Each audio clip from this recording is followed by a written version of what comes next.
Good afternoon, Deepak sir.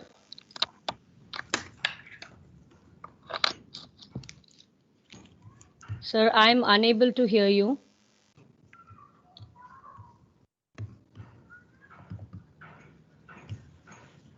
Sir, you're not audible. I can see you unmute, but you're not audible.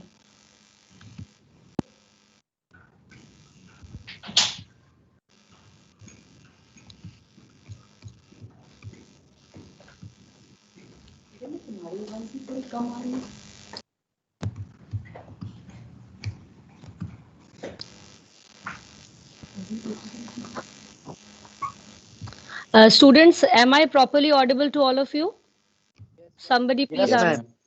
ma'am. All Yes, right. ma'am. Yeah, ma'am, you're All- totally Yes, audible. ma'am, you are, ma'am. Okay, beta, thank you.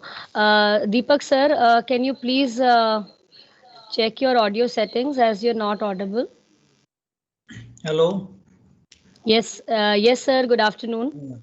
I was just away from laptop. Okay, okay, sir. Sir, welcome to GNIOT's webinar. Okay. So the students have started joining in, and we'll be starting at 3 o'clock sharp. Don't. Sir, I've made you the presenter as well. Okay. So, yeah.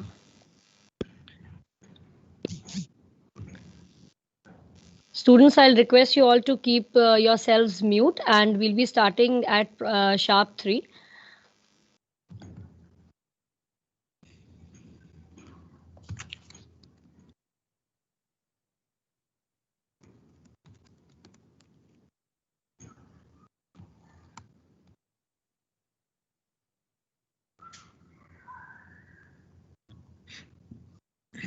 Sir, I don't think there's anybody like that. Okay. Yeah.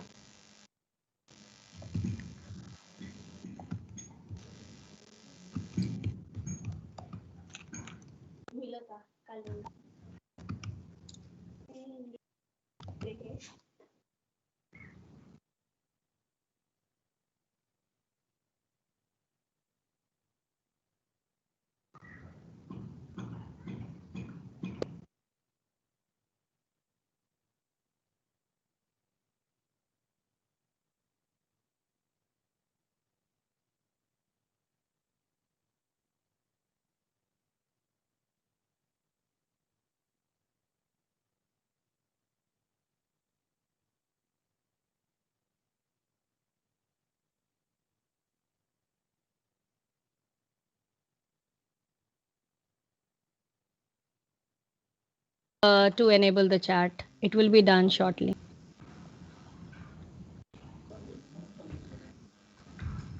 Students have started writing in the chat box, sir. I think for some of the classes it's enabled, and for the others it is being done.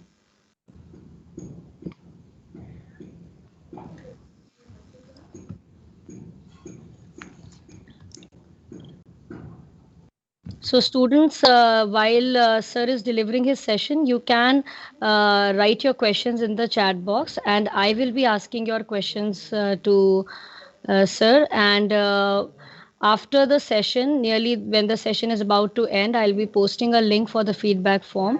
You are supposed to fill that.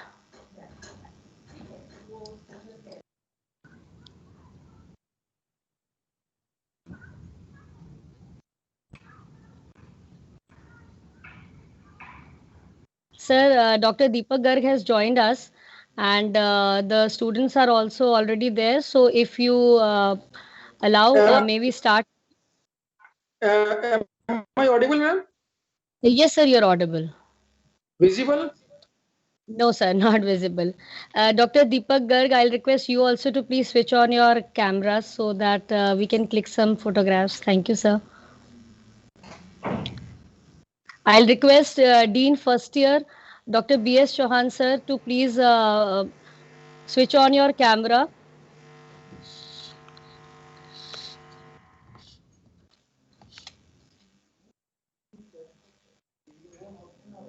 No, sir, I can't see you.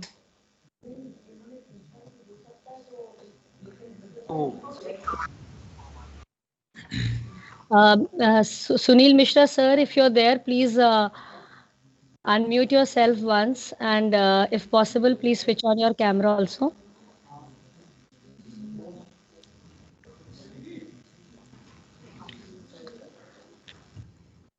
So may I start then?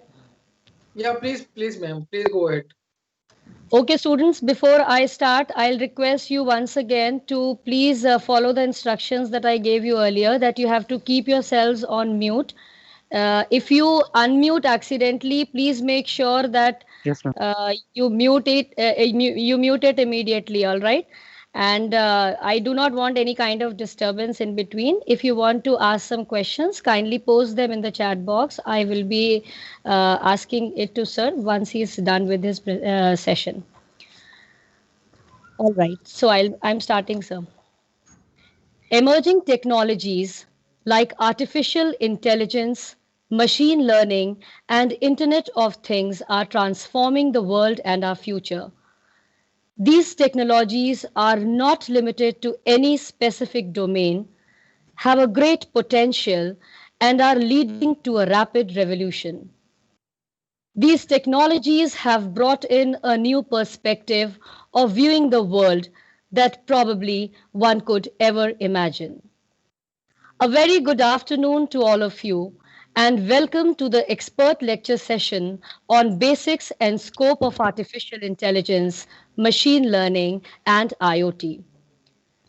Respected Shri Rajesh Kumar Gupta ji, Chairman GNIOT, Shri Bajrang Lal Gupta ji, Vice Chairman GNIOT, Shri Gaurav Gupta ji, Vice Chairman GNIOT, Shri J.S. Rawal ji, Honorable Member of Management, Dr. Deepak Garg, our expert for the day, Dr. Rajesh Goyal, Director GNIOT, Dr. Dheeraj Gupta, Dean Academics, Dr. B.S. Chauhan, Dean First Year, Dr. Rajdev Tiwari, HOD Computer Science and Engineering, other heads of departments, Mr. Sunil Mishra, Coordinator, Department of AI, ML and IoT, my fellow colleagues and my dear students. On behalf of the entire GNIOT family, I extend a very warm welcome to our expert of the day, Dr. Deepak Garg, Head of Department of Computer Science and Engineering at Bennett University, Greater Noida. Sir, we are extremely grateful to you for finding some spare time for our students, and we heartily welcome you virtually to our campus. I also welcome all the dignitaries and participants to this expert lecture. May I now please request Professor Dr. Rajesh Goyal, Director GNIOT, to formally welcome Dr. Deepak Garg and also address the students. Thank you, ma'am.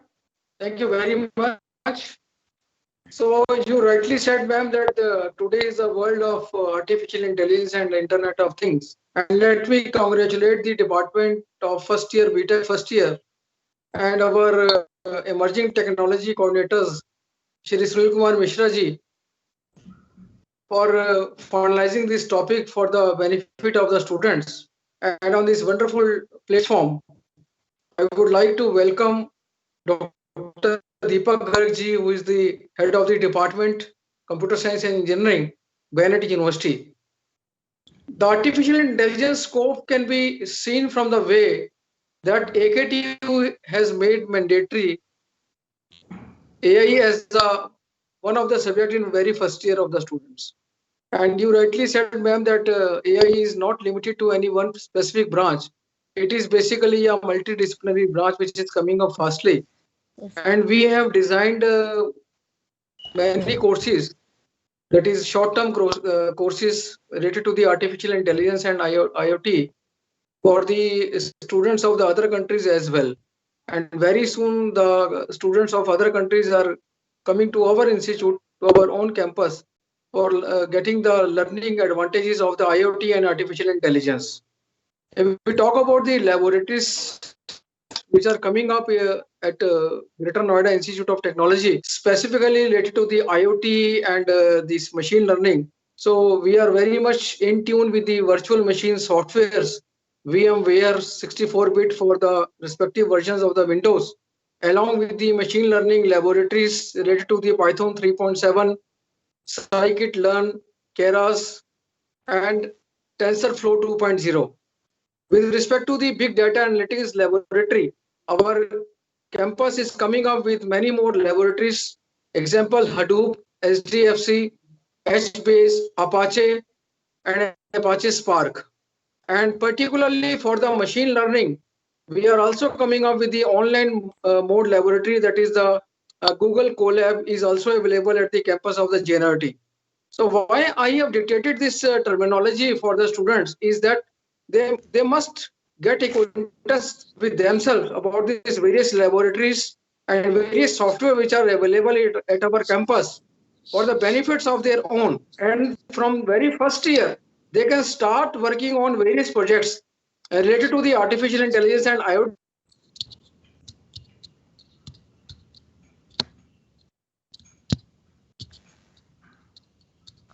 Sir, there's a problem with the audio.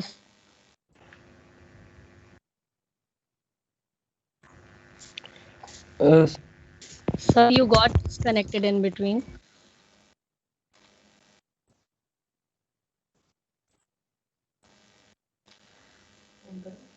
Director sir, we are unable to hear you. Probably there's some issue. Rajiv Tiwari ji, Yes, sir. and am I audible, ma'am? I think, is it okay, Yes, ma'am? yes, sir. Hello? Yes, sir. Now you're audible. Yes, Now is sir. it okay, ma'am? Hello. Yes, sir. It's okay. Yes, sir. Now audible, ma'am? Yes, sir. So I urge my students to please take maximum benefit out of the various laboratories available at our institute under the able guidance of our emerging technology coordinator, Shri Mishra ji, our Dean R&D, Dr. Ranjan Mishra ji, and HOD Dr. Rajiv Tiwari ji, CSC department, for getting particularly the live projects from the industry. So on this platform, I extend my warm wishes to all the participants and the organizers. Thank you very much. Thank you, sir. Thank you so much.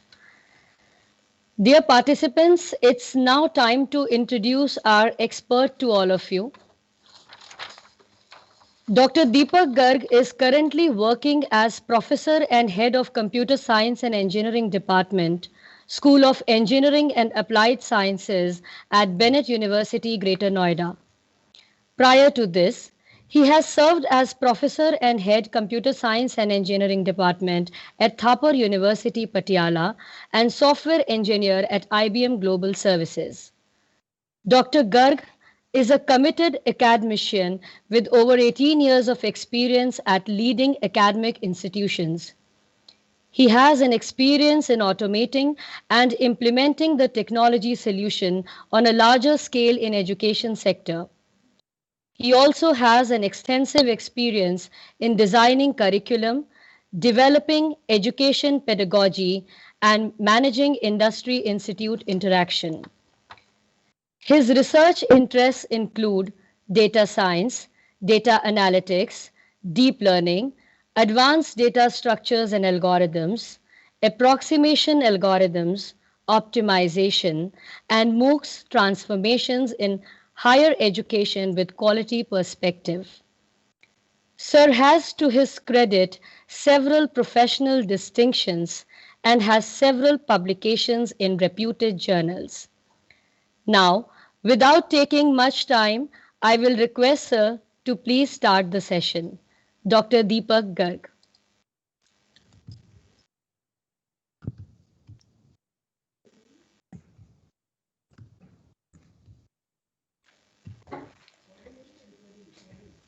You can see the screen. Yes, sir. Yes, sir. Yes, sir. Yes, sir. We can see the screen. Okay, thank you, Vasudha, for the Yes, introduction. And, thank you, Director GNIOT and Deans and Head of the new department, Professor Mishra, and all other my friends and colleagues. So I think, sir, we are glad to see you, sir. Pardon? Students, I'll request you all to please keep yourselves on mute. You can post your questions or anything that you want to say on the chat box. Okay. Yes, sir. So, as Mishra ji told me today that today's objective of the session is to get to the foundations of artificial intelligence. तो सबसे अच्छा ये होगा कि students जो हैं यहाँ पे 250-300 दिख रहे हैं, तो मैं चाहता हूँ कि सब स्टूडेंट कुछ ना कुछ क्वेश्चन पूछें. जितने ज़्यादा क्वेश्चन हम आज आंसर कर पाएंगे उतना ही आप लोगों का फायदा है, ताकि आज के सेशन सर टेक्नोलॉजी की शुरुआत में सर टेक्नोलॉजी फील्ड में सब लोग शुरुआत कैसे कर सकते हैं? आप जो है अपने क्वेश्चन जो है चैट बॉक्स में लिखते रहिए और बीच बीच में हर 5-6 मिनट के बाद जो वसुधा मैडम है वो क्वेश्चंस को पढ़ के बोलेंगे और मैं आंसर करूंगा. जी सर. सर चैट बॉक्स यहाँ पे नहीं हो रहा है. जिनका चैट बॉक्स एनेबल्ड है यू कैन राइट, और जिनका नहीं है थोड़ी देर में एनेबल हो जाएगा. So those who can write please, if you have any questions please post them. तो नहीं तो जिनका नहीं है बाद में उनको आखिर में बोलने का भी वो देंगे तो पूछ भी yes सकते हैं. yes you can raise your hands and we'll ask. All right sir. Yes sir. तो वो सबसे इम्पोर्टेंट छोटा सा ऑब्जेक्टिव है कि आपको ये समझ में आ जाए कि एआई क्या है और बाकी चीज़ों से क्या डिफरेंट है. इतना ज़्यादा जो शोर मच रहा है पूरी दुनिया में आर्टिफिशियल इंटेलिजेंस का, तो वो सब अगर आपको क्लियर हो जाए, कोई आपको कंपनी में आप नौकरी के लिए जाते हैं तो वो सिंपल आपसे क्वेश्चन पूछे what is AI, why we want to work in AI, what are the different applications of AI, तो आप उन सब सिंपल क्वेश्चंस का जवाब दे सकें. अभी आज कोई एडवांस टेक्नोलॉजीज की बात नहीं करेंगे, वो बाद में कभी अगर मौका मिलेगा तो फिर आपसे बात होगी. Sir Sir, I think they are having some problem with the chat box. So I'll in between I can ask them to raise their hands and I'll take their questions. नहीं तो मैं ऐसा कर सकता हूँ कि मैं अपना व्हाट्सएप नंबर दे सकता हूँ, वो उस पर लिख सकते हैं.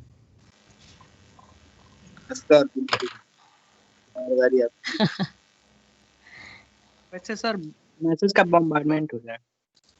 हाँ सर, ऐसे मेरे ख्याल से they can raise their hands. Students, you can raise your hands if you have some queries. I'll take up your questions. Okay, Ranjit, you can ask your question. Sir artificial intelligence कितने तरह का होता है? ठीक है, questions बोलते रहिए क्योंकि काफी क्वेश्चन मिले जुले होंगे तो उनका इकट्ठा आंसर दे सकते हैं. अभी थोड़ा सा मैं आपको पहले समझा देता हूँ एआई होता क्या है. अभी मैं 5 मिनट बोलता हूँ कि एआई क्या होता है, फिर आप क्वेश्चन शुरू करिए क्योंकि काफी क्वेश्चंस हो सकता है आपके उसी में से पहले से ही आंसर हो जाएंगे. तो सबसे पहले हमें देखना है कि आर्टिफिशियल इंटेलिजेंस होता क्या है. तो आप ये समझिए कि हम सब जो मनुष्य और ह्यूमन बीइंग्स हैं, we have a natural intelligence. तो हमारे पास एक नेचुरल इंटेलिजेंस है. अब उसका मतलब क्या है? उसका मतलब ये है, मान लो आप किसी छोटे बच्चे को ये दिखाते हो कि भाई ये सामने जो तुम्हारे एक जानवर खड़ा है ये डॉग है, और ये जो दूसरा जानवर खड़ा है ये लॉयन है, और ये तीसरा जानवर खड़ा है ये जिराफ है. ऐसे आप देखो तो छोटे बच्चों को कई बार स्कूल में पढ़ाते हैं या कई बार जू में ले जाते हैं तो उनको बताते हैं. तो उसको हम ये नहीं बताते कि ये जो जानवर है अगर ये 2 बाय 2 फीट का होगा, या अगर इसका ये वाला जो कोई कलर ऐसा होगा, या कोई पूंछ ऐसी होगी, या इसका कोई सिर मुंह या नाक ऐसे होगा. ऐसे नहीं बताते कुछ. उसको सिर्फ वो जानवर एक बार दिखा देते हैं.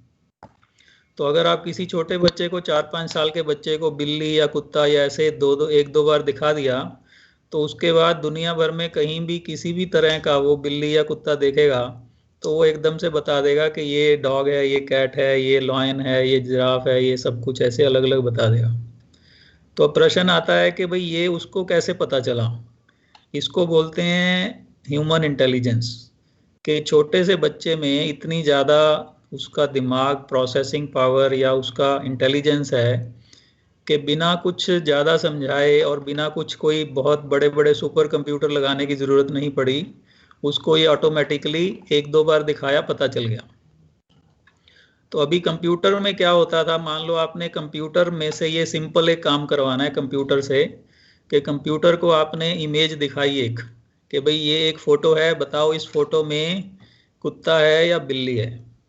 बस इतना ही सिंपल काम आपने कंप्यूटर को बताना है। एक प्रोग्राम लिखना है, मान लो सी में, C++ में या पाइथन, जावा, किसी भी लैंग्वेज में, कि एक प्रोग्राम लिखना है, उसमें कंप्यूटर आपको ये बताएगा कि जो आपने इमेज उसको इनपुट दिया है वो कुत्ता है या बिल्ली की इमेज है।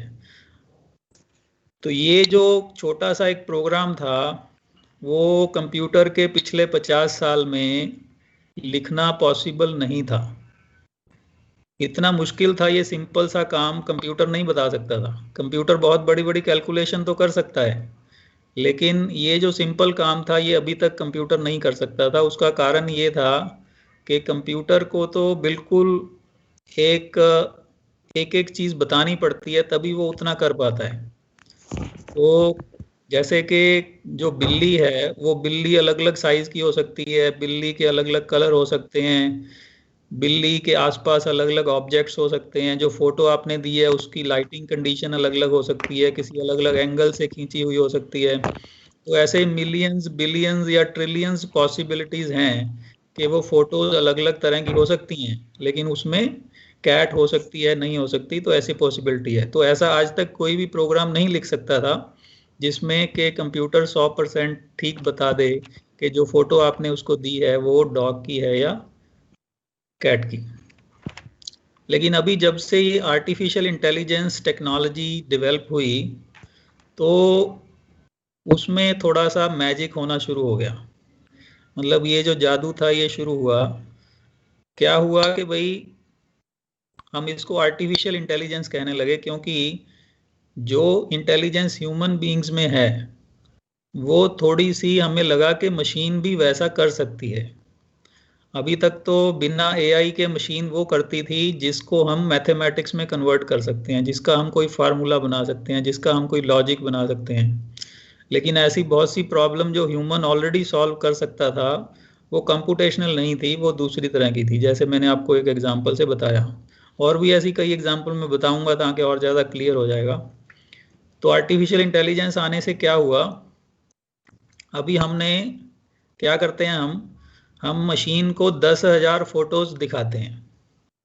मतलब ये हम मशीन को ट्रेनिंग दे रहे हैं, मान लो कि मशीन को ये सिखा रहे हैं कि कुत्ता कैसा होता है और बिल्ली कैसी होती है। तो मशीन को हमने 10,000 फोटो दिखाई और उसमें हमने लिख भी दिया हर फोटो में कि ये जो फोटो है इसमें डॉग है और ये जो फोटो है इसमें कैट है। तो मान लो ऐसी 5,000 फोटो अलग अलग तरीके की उसको दिखाई कि ये डॉग वाली हैं, और 5,000 अलग अलग फोटो उसको दिखाई कि ये कैट वाली हैं। तो ऐसी 10,000 जो इमेज है मशीन को हमने दिखाई और मशीन ने उसको अपने आप किसी तरीके से प्रोसेस किया। वो कैसे करती है वो टेक्नोलॉजी की बात अभी नहीं करेंगे, लेकिन मशीन ने उसमें कोई आर्टिफिशियल इंटेलिजेंस जो मॉडल हमने उसको दिया था ट्रेनिंग का वो लगाया और मशीन ने कुछ सीख लिया। क्या सीख लिया, उसने अपने आप फ़र्क करना सीख लिया कि समझ लिया कि ऐसी कुछ चीज़ें कि जिससे पता चल जाए कि कोई जो फोटो उसको दिखाएंगे वो कौन सी डॉग की है और कौन सी कैट की है। तो इसको बोलते हैं ट्रेनिंग करना मशीन की। तो मतलब उस ट्रेनिंग के लिए मशीन को 1-2 इमेज से काम नहीं चलेगा। हमने उसको 5,000 या 10,000 या 1,00,000 इमेजेस दिखाई डॉग की और कैट की, और सबको हमें लिखना भी पड़ेगा पहले, हर इमेज पे पहले लिखना पड़ेगा कि ये डॉग की है ये कैट की है। तो इसको बोलते हैं ट्रेनिंग देना मशीन को। एक बार मशीन को ट्रेनिंग दे दी और हमारा मॉडल ठीक से चलने लगा, अब उसके बाद आप दुनिया भर की कोई भी ऐसी इमेज दे दो जिसमें आप ये मशीन अपने आप फाइंड कर लेगी कि ये डॉग है ये कैट है। तो क्या हुआ, इससे मशीन में एक इंटेलिजेंस आ गई अपने आप, उसको बोलते हैं आर्टिफिशियल इंटेलिजेंस, क्योंकि ये थोड़ा सा रिलेटेड है कि जैसे ह्यूमन करते हैं। लेकिन ये छोटी सी चीज़ थी जो बच्चे बहुत जल्दी से सीख लेते हैं। छोटा 4-5 साल का बच्चा 2-3 फोटो देख के या 2-3 बिल्ली कुत्ता देख के वो सीख जाता है। लेकिन मशीन को हमें 5,000, 10,000 या 50,000 ऐसी इमेज दिखानी पड़ी तब मशीन को पता चला। और फिर भी मशीन जो है वो पूरा 100% करेक्ट नहीं करेगी। कोई ऐसी बिल्कुल बेकार इमेजेस हो सकती हैं जिसमें पता ही नहीं चलता। कई बार हमें भी मुश्किल हो जाता है फाइंड आउट करना, ऐसी कोई मतलब थोड़ी छोटी सी कोई इमेज हो सकती है या कोई बहुत ही अंधेरे में हो सकती है। तो उस तरह की मशीन में जो प्रॉब्लम एरर भी आ सकता है। तो ये एक एग्जांपल है आर्टिफिशियल इंटेलिजेंस का। अब इसी तरह से एक और एग्जांपल मैं लूँगा। अभी जैसे अमेरिका में ऑटोमेटिक कार चलने लगी है, ऑटोनॉमस कार बोलते हैं उसको। टेस्ला की कार आपने सुना होगा, एलन मस्क जो बनाता है टेस्ला की कार। तो Yes, टेस्ला की electric कार car. जो है सेमी ऑटोमेटिक है और फुल्ली ऑटोमेटिक भी है। मैंने खुद देखा है कि वहाँ पे बिना ड्राइवर के चलती हैं गाड़ियाँ सड़कों पे। अब कैसे चल रही हैं, कैसे उन्होंने सीखा, उनमें क्या आर्टिफिशियल इंटेलिजेंस मॉडल है? तो उसमें यही मॉडल है कि हमने मशीन को लाखों करोड़ों ऐसी इमेजेस दिखाई कि अगर तुम्हारे सामने ऐसी सिचुएशन होगी, अगर तुम्हारे सामने एक कार जा रही है, तुम्हारे सामने 4 कारें जा रही हैं, या तुम्हारे सामने कोई ट्रैफिक सिग्नल दिख रहा है, या तुम्हारे सामने कुछ लोग पैदल जा रहे हैं, या तुम्हारे सामने कोई डॉग आ गया, या तुम्हारे सामने कोई और जानवर आ गया, तो ऐसी हमने मशीन को करोड़ों अरबों इमेजेस दिखा के, सिचुएशन दिखा के उनकी ट्रेनिंग करी है मशीन की। और वो ट्रेनिंग के बाद फिर मशीन को टेस्ट किया, मतलब कार को टेस्ट किया कि भाई कार जो है, उस कार में रियल टाइम कैमरा लगे हुए हैं जिसको हम IoT सेंसर बोलते हैं। तो इस तरह से उसमें लीडार और अलग तरह के जो कई तरह के सेंसर हैं वो कार के चारों तरफ लगे हुए हैं। और कार की डिक्की में एक बहुत बड़ा एक सुपर कंप्यूटर टाइप एक ऐसा सर्वर और सारी कंप्यूटेशनल जो हमारी मशीनरी है वो रखी होती है। तो वो कैमरास जो हैं वो रियल टाइम में देखते रहते हैं चारों तरफ, सिर्फ सामने नहीं देखते, आसपास भी, पीछे भी। और वो जो पहले से ट्रेनिंग उनको दी हुई है उस हिसाब से वो डिसाइड करते हैं कि कार को आगे जाना है, किस स्पीड से जाना है, मुड़ना है, नहीं मुड़ना है, क्या करना है। तो ये दूसरा एग्जाम्पल हो गया कि हम जो ऑटोनॉमस कार्स हैं उनको कैसे ट्रेन करते हैं। अब इसी तरह से अगर तीसरा देखें, आजकल की जो मशीन है वो, जैसे आपने YouTube में देखा होगा कि वो नीचे जो है इंग्लिश में लेबल आते हैं कि आदमी क्या बोल रहा है। 2 साल पहले क्या होता था कि ऐसे लेबल आने पॉसिबल नहीं थे, हमको खुद लेबलिंग करनी पड़ती थी कि हम क्या बोल रहे हैं, ये पूरा सेंटेंस जो है उस स्क्रीन पे लिखना पड़ता था। अभी क्या है, गूगल की जो टेक्नोलॉजी आई है नई, उसमें जो आप बोल रहे हो गूगल YouTube वीडियो में, उसकी अगर वो AI लेबलिंग ऑन कर दी जाए तो ऑटोमेटिकली जो आप बोल रहे हो इंग्लिश में वो नीचे आने लगेगा। इसको बोलते हैं नेचुरल लैंग्वेज प्रोसेसिंग। ये एक एरिया है आर्टिफिशियल इंटेलिजेंस का। तो इसको कैसे किया गया, क्योंकि जो गूगल के पास हैं वो मिलियन ट्रिलियन ऐसे वीडियो और ऑडियो फाइल्स हैं। तो उसने क्या किया, जो पहले जो सारी फाइल जिनमें लेबल लगे हुए थे ऑलरेडी, तो उससे उसने मशीन को ट्रेन किया कि ये लो 1 लाख फाइलें वीडियो और ये लो इनका लेबल कि ये जो बोल रहा है ये बोल रहा है, ये जो वर्ड बोला अभी ये वर्ड बोला, ये जो पूरे वीडियो की ट्रांसक्रिप्ट है वो उसको मशीन को दे दी। तो मशीन ने ऐसा कुछ, मतलब जो आर्टिफिशियल इंटेलिजेंस को हम ब्लैक बॉक्स या जादू बोलते हैं, तो मशीन ने सीख लिया कि अच्छा ऐसा कुछ आवाज़ आएगी तो इसका मतलब ये है, ऐसा कुछ आवाज़ आएगी तो ये है। तो उसकी मशीन की ट्रेनिंग हो गई और फिर उसको टेस्ट किया और उसके बाद उसको चला दिया। तो अभी आप क्या करते हो, दुनिया भर का कोई भी इंग्लिश का YouTube वीडियो होगा, मशीन ऑटोमेटिकली उसकी जो इंग्लिश ट्रांसक्रिप्ट है वो लिख सकती है। अभी भी अगर देखोगे वो जो ट्रांसक्रिप्ट मशीन लिखती है वो 100% करेक्ट नहीं होती है, 95% करेक्ट होती है। तो उतना थोड़ा बहुत एरर अभी चलता है, क्योंकि दुनिया भर में अलग अलग भाषा में अलग अलग एसेंट से अलग अलग वर्ड जो हैं अलग अलग तरीके से बोलते हैं। भारत में ही जो अंग्रेजी है वो 20 तरह से लोग बोलते हैं। जो बिहार की अंग्रेजी है वो तमिलनाडु वाले को समझ नहीं आती और पंजाब वाले को बंगाल वाले की समझ नहीं आती। तो इसी तरह से जो मशीन की ट्रेनिंग हुई है वो किसी पर्टिकुलर एसेंट से हुई है, तो बाकी एसेंट में कोई बोलता है तो थोड़ा बहुत एरर भी आता है। तो ऐसी एक ये और एग्जांपल हो गई कि मशीन कैसे सीखती है। तो इस तरह से हजारों लाखों प्रॉब्लम्स हैं कि मशीन ने आपने मशीन को कुछ डाटा दिया और उसको बताया कि ये डाटा ये है, ये डाटा ये है, मशीन ने उसको सीख लिया और फिर उसके बाद मशीन जो है वो उस काम को करती रहेगी जिंदगी भर। आपको कुछ मशीन को बताना नहीं है और मशीन अपने आप अपने को इम्प्रूव भी करती रहेगी। इसलिए आपने नाम सुना होगा मशीन लर्निंग। तो ये मशीन लर्निंग नाम इसी से आया कि जो मशीन है वो अपने आप अपनी लर्निंग कर लेती है। तो मान लो आज अगर कोई मशीन 95% एक्यूरेसी दे रही है, 5% एरर दे रही है, लेकिन जैसे जैसे आप उसको यूज़ करोगे और ज़्यादा वो सीखती रहेगी, और हो सकता है 1 साल बाद अगर फिर आप उसको चलाया आपने, काफ़ी क्योंकि मशीन को एक्सपीरियंस हो गया, उसने काफ़ी डाटा प्रोसेस कर दिया आपको, तो हो सकता है उसका जो एक्यूरेसी रेट है वो 95% से 96% हो गया होगा।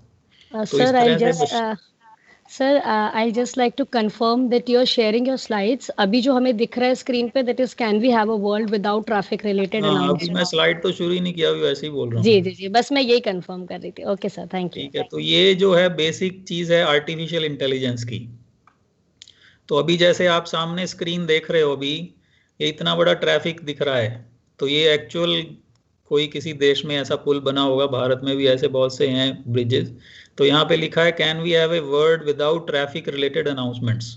तो अभी जैसे दिल्ली में आपको जाना हो तो पता चलता है कि ये रोड बंद है, यहाँ पे बड़ा ट्रैफिक है, तो कभी आपको जो गूगल मैप्स है कहीं से दूसरी तरफ से ले जाता है जहाँ ट्रैफिक कम होता है। तो यहाँ पे लिखा है कि एआई में इतनी कैपेबिलिटी है कि कभी भी आपको इस तरह से गूगल मैप या ट्रैफिक से रिलेटेड कभी प्रॉब्लम नहीं होगी। वो कैसे हो सकता है? वो ऐसे हो सकता है कि मान लो दुनिया में सारी कारें जो हैं वो ऑटोनॉमस हैं, मतलब कोई भी आदमी नहीं चला रहा है, और सारी कारें क्योंकि एक ही नेटवर्क से कनेक्टेड हो सकती हैं, तो कारें आपस में बात भी कर सकती हैं। तो वो इतना सोफिस्टिकेटेड एल्गोरिथम होगा कि मान लो आप घर में बैठे हो और आपने ऑफिस जाना है या आपने कॉलेज जाना है, तो आप कार को नहीं बोलोगे, या आप कार में मतलब आप नहीं डिसाइड करोगे कब जाना है, आपने कार को बता दिया कि भाई मुझे 10 बजे पहुंचना है, तो कार आपको सिग्नल दे देगी कि अभी इस टाइम पे चलना ठीक है, क्योंकि सारी कारों से मेरी बात हो गई है और हम ये रोड पे निकल सकते हैं, कोई बीच में बाधा नहीं आएगी। तो वो उसी हिसाब से कार जो है आपको बिना रुके एक पर्टिकुलर स्पीड पे, बिना कोई ट्रैफिक जाम, बिना कोई ट्रैफिक लाइट आपको उस ले जाएगी। तो आपका पेट्रोल भी बच गया, आपका जो है टाइम भी बच गया, और वर्ल्ड वाइड कहीं भी कोई ट्रैफिक जाम, कोई ट्रैफिक लाइट, कोई ट्रैफिक पुलिस की ज़रूरत नहीं है। तो इस तरह से हम काफ़ी रिसोर्सेज बचा सकते हैं। तो ऐसे ही दूसरी जो एग्जांपल है कि can we go online without fear of getting hacked. Yes I can do, AI कह रही है। तो इसका मतलब क्या है कि अभी आप काफ़ी लोग आप में से, अभी तो हो सकता है थोड़ा चेंज हो गया, लेकिन पहले जो था कि लोग कोई क्रेडिट कार्ड या ऑनलाइन ट्रांजैक्शन से थोड़ा डरते हैं कि मेरा कोई पैसा ही निकाल के ना ले जाए। आजकल भी आप देखो काफ़ी ऐसी न्यूज़ आती है कि बैंक में कोई घपला हो गया, या कोई इस तरह से कोई फ्रॉड हो गया, या किसी ने, जैसे आपने वो नेटफ्लिक्स में एक सीरीज़ देखी होगी कि कैसे फ़ोन पे लोग फ़ोन करके ऐसे कुछ ना कुछ लोगों को बहका के ऑनलाइन ला के कुछ उनका पिन चुरा लेते हैं या उनके पासवर्ड ले लेते हैं। तो इस तरह से कोई ना कोई गड़बड़ हो जाती है। लेकिन एआई का क्या है कि वो अगर हम एआई लगा देंगे उसमें, तो उससे क्या होगा कि जितना भी नेटवर्क पे ट्रैफिक है, आप अगर कहीं पे भी कोई एक्सेस करते हैं किसी बैंक को या ऑनलाइन पेमेंट गेटवे को, तो उसका एक सिग्नेचर होता है, अपना नेटवर्क का अपना एक सिग्नेचर होता है। तो एआई जो है वो उस सिग्नेचर को वो ट्रैक कर सकती है और पहचान सकती है कि ये जो सिग्नेचर्स हैं जेन्युइन हैं या नहीं जेन्युइन हैं, अगर हमने प्रॉपरली उस सिस्टम को ट्रेन किया है। तो इसका मतलब है कि एआई में ऐसी कैपेबिलिटी है कि हर एक बंदा ऑनलाइन बिना किसी डर के अपनी सारे काम कर सकता है, क्योंकि आजकल 90% चीज़ें तो ऑनलाइन ही हो रही हैं। लेकिन अगर वहाँ पे आने वाले टाइम में ऐसी कुछ गड़बड़ शुरू हो गई कि सिक्योर नहीं है, तो वो सारा जो सिस्टम बना हुआ है वो बेकार हो जाएगा। इसी तरह से no screening at airports and big events. तो जो मैंने आपको एग्जांपल बताई हैं उसी की ये सारी अलग अलग चीज़ें मैं आपको बता रहा हूँ एप्लीकेशन, कि आजकल मान लो किसी को कहीं दूसरे शहर में, दूसरे देश में, मतलब बाय एयर जाना है, तो सबसे बड़ी समस्या क्या होती है कि 3 घंटे पहले जाओ। क्यों? क्योंकि वहाँ पे सामान चेक होगा, लंबी लाइन होगी, और फिर सामान खोलना पड़ेगा, फिर पुलिस वाले चेक करते हैं, फिर अंदर जाने देते हैं। तो सबसे जो लोगों को एनोइंग चीज़ लगती है एयर यात्रा में, तो वो यही है कि भाई एयरपोर्ट पे स्क्रीनिंग करानी पड़ती है। अगर ये हो कि जैसे हम ट्रेन में जाते हैं 2 मिनट पहले गए और चढ़ के बैठ गए, अगर उस तरह से हो तो बहुत सारा टाइम भी कम हो जाए और लोगों की दिक्कत कम हो जाए। तो ये भी एआई से कैसे हो सकता है? ऑलरेडी कुछ एयरपोर्ट में हो गया है। तो क्या होता है कि आप जो है सिंपली अपना जो सामान लेके निकल सकते हो, तो ऊपर जैसे मान लो जहाँ से आप निकल रहे हो वहाँ पे एक टावर लगा हुआ है, उसमें बड़े बड़े कैमरे लगे हैं, थर्मल कैमरे हैं और दूसरे नॉर्मल कैमरे हैं और दूसरी IoT डिवाइसेज हैं अलग अलग तरह की। तो वो आपकी फ़ोटो ले लेंगी, आपके सामान का जो है टेम्परेचर और सामान में जो जो स्कैनर चाहिए वो स्कैनर वो कर लेंगी। तो आप जो है सिंपली आप चल रहे हैं लाइन में और वो आपको स्कैन करते निकल जाओगे आप। अगर कुछ प्रॉब्लमेटिक लगेगा उस सेंसर के साथ तो जो पुलिस वाला आपको अलग करके देख लेगा, नहीं तो आप सीधा निकल सकते हो। तो इस तरह से ये AI के साथ जो है पॉसिबल है, क्योंकि हमने AI को ट्रेन कर दिया कि मान लो अगर किसी में मान लो सामान में ड्रग्स हैं या किसी सामान में ऑब्जेक्शनेबल कोई आइटम है, किसी ने कोई गन रखी हुई है, तो ऑलरेडी हमने कुछ सामान की जो इमेजेस हैं मशीन को दिखा चुके हैं और मशीन ट्रेन हो चुकी है कि अगर ऐसी चीज़ें सामान में हैं तो मुझे अलर्ट खड़ा कर देना है। इसी तरह से है avoid hospitalisation and prevent diseases with early diagnosis. तो अभी सबसे मतलब इम्पोर्टेंट ये एप्लीकेशन है, क्योंकि दुनिया में बीमारियां बढ़ती जा रही हैं, हेल्थ केयर की जो कॉस्ट है बढ़ती जा रही है, गरीब आदमी के पास पैसा नहीं है कि हॉस्पिटल में जाके लेट जाए और उसकी कमाई भी बंद हो जाए और हॉस्पिटल को भी पैसा देता रहे। तो इसके लिए AI हेल्पफुल कैसे हो सकती है? तो आजकल जैसे माइक्रोसॉफ्ट ने, गूगल ने कुछ एप्लीकेशन डेवलप की हैं कि आपके जो स्किन की फ़ोटो लेके आपको कोई भी स्किन डिजीज़ है उसका पता चल सकता है, आपकी आंखों की फ़ोटो लेके रेटिना की आपको कोई भी आंखों से रिलेटेड जो डिजीज़ है उसका पता चल सकता है। तो ऐसे अलग अलग जो मेडिकल साइंस में तरक्की हो रही है आर्टिफिशियल इंटेलिजेंस के कारण, कि आपका कोई एक्सरे है, MRI स्कैन है या फिजियोलॉजिकल टेस्ट है, उसके बेस पे भी आर्टिफिशियल इंटेलिजेंस की हेल्प से इमीडिएटली उसका डायग्नोसिस और उसका प्रेस्क्रिप्शन और वो सब हो सकता है। तो ये सब पॉसिबल है AI से। Companies can save trillions of dollars in mass marketing. तो सबसे ज़्यादा अगर आप किसी कंपनी का बजट देखोगे या आप इवन आजकल तो यूनिवर्सिटी कॉलेजेस का भी बजट देखो तो काफ़ी बजट जो है मार्केटिंग में लगाते हैं। तो अगर ये मार्केटिंग वाले पैसे सेव कर सकें तो जो दुनिया में इतनी सारी गरीबी है और इतने सारे और लोगों को जो सोशल काम के लिए पैसा चाहिए तो सारा उसमें लगा सकते हैं। तो कैसे ये हो सकता है? AI कर सकती है। तो AI कैसे कर सकती है कि अभी क्या है कि जैसे टीवी में एडवर्टाइजमेंट आ रही है, अब टीवी में करोड़ों रुपया जो है कंपनीज लगा रही हैं एडवर्टाइज देने के लिए। अगर 100 बंदे टीवी की उस एडवर्टाइजमेंट को देख रहे हैं तो उसमें से 99 लोगों के तो वो काम की नहीं है एडवर्टाइजमेंट, उनको देखनी नहीं है, वो मतलब उल्टा उनको लगता है कि ये कहाँ से बीच में ऐड आ गई। तो ऐसे उनमें से 100 में से हो सकता है कि सिर्फ एक बंदे के काम की हो वो एडवर्टाइजमेंट। तो अगर हम ऐसे जो है मास मार्केटिंग को टारगेट कर सकें, जो सोशल मीडिया हम यूज़ करते हैं उसमें भी आप देखो कि फेसबुक में सबसे अलग अलग सबकी ऐड अलग अलग आती है। आप क्या टाइप कर रहे हो, आपने पहले क्या क्या वीडियो देखा है फेसबुक में, उसके हिसाब से आपकी ऐड चेंज हो जाती है।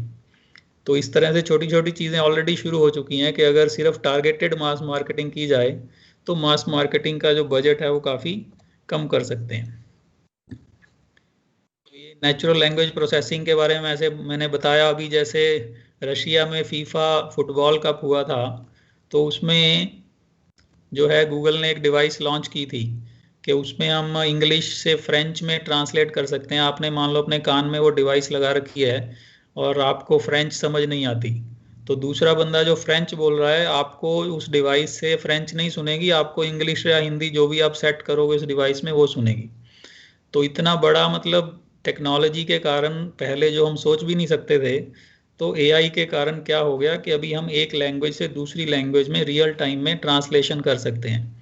अब थोड़ी सी टेक्नोलॉजी और एडवांस और सस्ती हो जाएगी 2-3 साल में, तो पूरी दुनिया में मान लो ऐसी कोई लैंग्वेज ही नहीं है जिसको आप नहीं सुन सकते।